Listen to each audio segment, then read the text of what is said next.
ଏ ବାପା କେତେ ଭଲ ଲାଗୁଛି ରେ ବାପା, ଏ ଶୀତ କାଠଟାରେ ଏତେ ଉଷୁମ। ଆଉ ମତେ କୋଉଠି ମିଳିଥାନ୍ତା ରେ ବାପା। ହଁ ହଁ ବାପା, ତମେ ଜମା ବ୍ୟସ୍ତ ହୁଅନି, ମୁଁ ତମ ପାଇଁ ଆହୁରି ନିଆଁ ଜଳେଇଦେବି।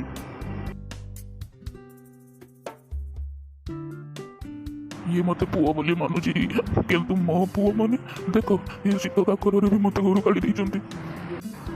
ତମେ କ'ଣ ଖାଇବ କୁହ, ମୁଁ ରାତିର ବ୍ୟବସ୍ଥା କରିଦେବି ତମ ପାଇଁ।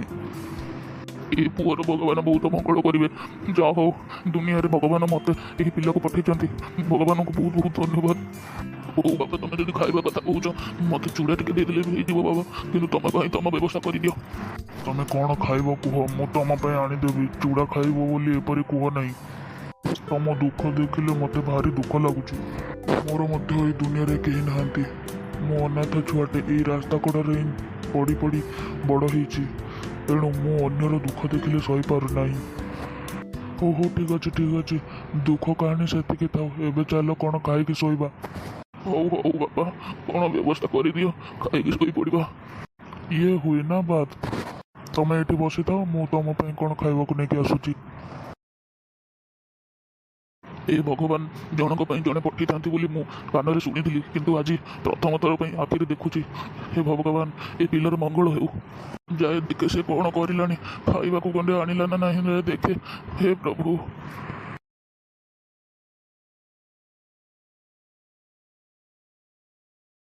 ଭାଇମାନେ କେବେ ବି ବାପା ମାଆଙ୍କୁ ଅବହେଳା କରିବେନି, କାରଣ ଆମେ ଯେପରି ଆମ ବାପା ମାଆଙ୍କୁ ଅବହେଳା କରିଥାଉ, ଆମଠୁ ଆମ ଛୁଆ ଦେଖିଲେ ବି ସେମିତି ଆମକୁ ଅବହେଳା କରିପାରନ୍ତି।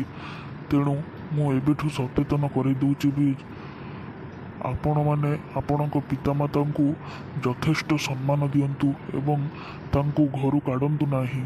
ଏହି କରୋନା ଟାଇମ୍ରେ ସେମାନଙ୍କୁ ଆହୁରି ମନୋବଳ ଯୋଗାଇ ଦିଅନ୍ତୁ ଏବଂ ମାସ୍କ ଆଣ୍ଡ ସାନିଟାଇଜର ଯୋଗାଇ ଦିଅନ୍ତୁ, ଯେପରି ସେମାନେ କେବେ ମଧ୍ୟ ଅବହେଳା ହେବେ ନାହିଁ। ଧନ୍ୟବାଦ।